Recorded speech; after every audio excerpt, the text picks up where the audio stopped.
Halo semua, salam sejahtera Malaysia. Selamat datang ke channel Fels Lifestyle. Terima kasih kerana masih setia bersama di dalam channel ini. Saudara-saudara, terdapat satu kejutan daripada PAS untuk kerajaan pimpinan Anwar Ibrahim. Kenyataan daripada kepimpinan PAS yang memuji seorang bekas Perdana Menteri. Bukan Muhyiddin Yassin, bukan Najib Razak, bukan Tun Mahathir. Kalau nak cakap Anwar, Anwar hari ini bukan bekas Perdana Menteri. Beliau adalah Perdana Menteri terkini Malaysia. Namun saudara-saudara, PAS dalam satu kenyataan telah menyebut Ismail Sabri Yaakob. Di dalam satu artikel daripada FMT, contohi Ismail Sabri, stabilkan negara, raih pembangkang, kata pemimpin PAS. Okey, melalui tajuk artikel ini mungkin kita boleh buat pandangan. Ini hanyalah sekadar pendapat ataupun pandangan. Mungkin Ismail Sabri mengalahkan Mahathir, mengalahkan Muhyiddin Yassin dan mengalahkan Anwar. Mungkin kita boleh kata begitu.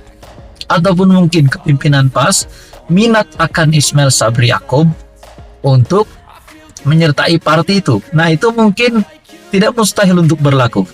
Saudara-saudara, di dalam artikel daripada FMT, Ahmad Yahya berkata, Ismail Sabri Yaakob meneruskan usaha memulihkan ekonomi pasca COVID-19 dengan menstabilkan negara, termasuk menerusi kerjasama bersama pembangkang. Seorang pemimpin PAS meminta kerajaan pimpinan Anwar Ibrahim mencontohi Ismail Sabri Yaakob yang mentadbir Malaysia dengan tenang serta kurang kontroversi, termasuk meraihkan pembangkang. Ismail Sabri, ahli Parlimen Beira, menjadi Perdana Menteri ke-9 dari Ogos 2021 hingga November 2022. Dalam pendapat saya, saudara-saudara, kalau memang Ismail Sabri Yaakob seorang Perdana Menteri yang seperti dinyatakan pemimpin PAS, contohi Ismail Sabri, stabilkan negara, raih pembangkang. Bukankah sepatutnya Ismail Sabri Yaakob akan diserap di dalam kabinet kerajaan perpaduan? Mungkinkah Anwar akan melakukan rombakan sekali lagi untuk memasukkan nama bekas Perdana Menteri Ismail Sabri Yaakob di dalam mana-mana kementerian? Mungkin kementerian yang pernah ataupun portfolio yang pernah dipegang Ismail Sabri Yaakob, yaitu Menteri Pertahanan, dan mungkin juga mana-mana portfolio yang lain.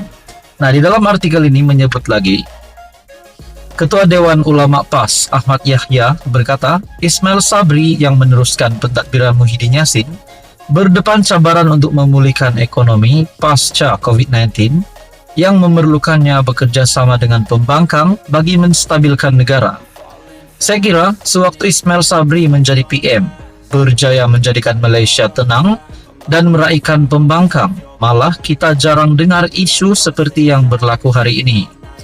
Mungkin ada kontroversi tetapi tidak sampai ke peringkat jadi seperti tidak selesa dan huru-hara seperti kini, katanya dalam sesi Ramah Mesra bersama media anjuran Dewan Ulama PAS di sini. Ketika pentadbirannya, Ismail Sabri menstabilkan politik dengan memulakan inisiatif perjanjian persefahaman MOU di antara PH dan kerajaan bertujuan mewujudkan kestabilan politik diperlukan untuk menangani pandemik COVID-19 dan pemulihan ekonomi negara. MOU mengenai transformasi dan kestabilan politik berkenaan merangkumi 6 bidang utama dan ia ditandatangani pada September 2021 oleh Ismail Sabri dan beberapa pemimpin parti komponen PH termasuk Anwar yang ketika itu ketua pembangkang. Saudara-saudara, tuan-tuan dan puan, persoalannya, sedangkan berkaitan dengan peruntukan pun kita dengar-dengar bahwa pembangkang tidak mahu berunding, ini kan pula MOU. Apa komen Anda berkaitan dengan isu ini? Sekian saja, teruskan bersama di dalam channel ini untuk info yang seterusnya. Halo semua, salam sejahtera Malaysia. Selamat datang ke channel Fels Lifestyle.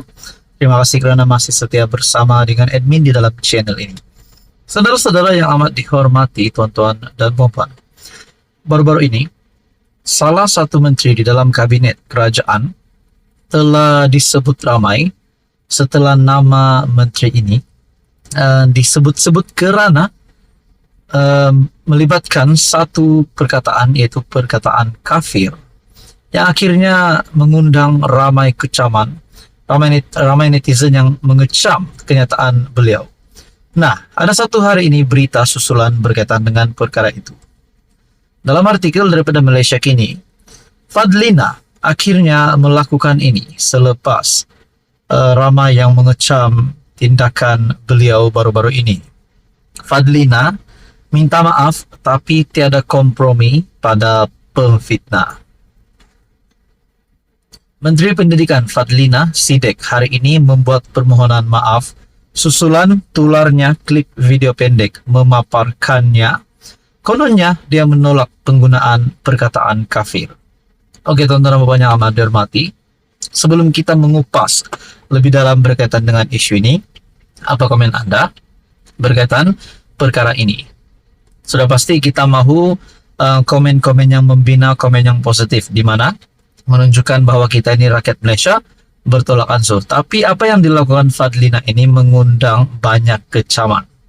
Di dalam artikel ini, menurut Fadlina, selain klip video yang ringkas itu turut disebarkan ialah rekaan poster menunjukkan seolah-olah dia menafikan ungkapan yang memang ada dalam Islam. Dakwaan tersebut katanya dibuat di luar konteks sebenar dan menyimpang daripada apa yang dimaksudkannya.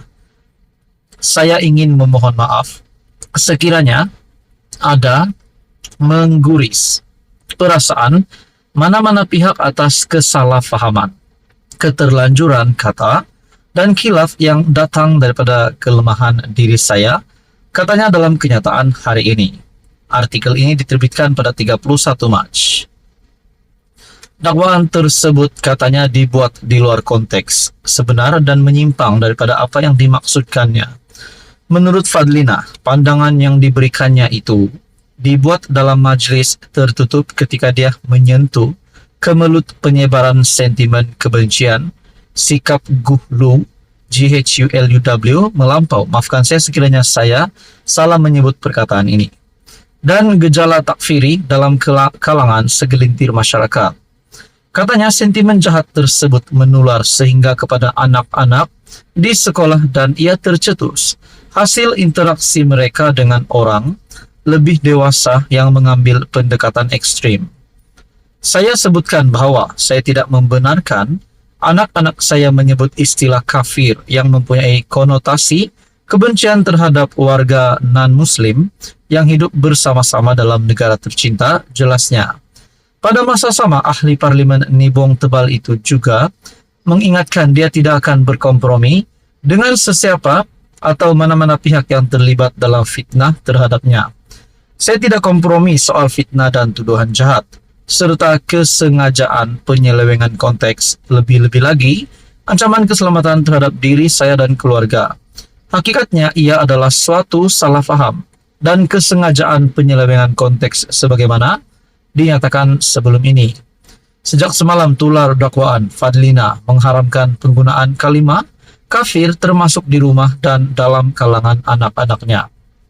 Juga satu gambar yang tular di media sosial sebelum ini yang kita dapat lihat. Gambar Menteri Fadlina, dikatakan di sini perkataan kafir pun saya haramkan di rumah, saya tak ajar anak saya sebut kafir. Di bawah dikatakan anak Sidek. Saya tidak pasti kalau ini memang benar kenyataan daripada Fadlina, namun perkongsian Fadlina yang terkini seperti yang di dalam artikel sebentar tadi saya sebutkan dari Malaysia Kini. Akhirnya Fadlina minta maaf, tapi tiada kompromi pada pemfitnah. Persoalannya, adakah Fadlina boleh dikenakan tindakan undang-undang sehingga status beliau sebagai menteri boleh terjejas? Nah, tuan-tuan dan puan, apa komen Anda? Sekian saja, teruskan bersama di dalam channel ini untuk info yang seterusnya.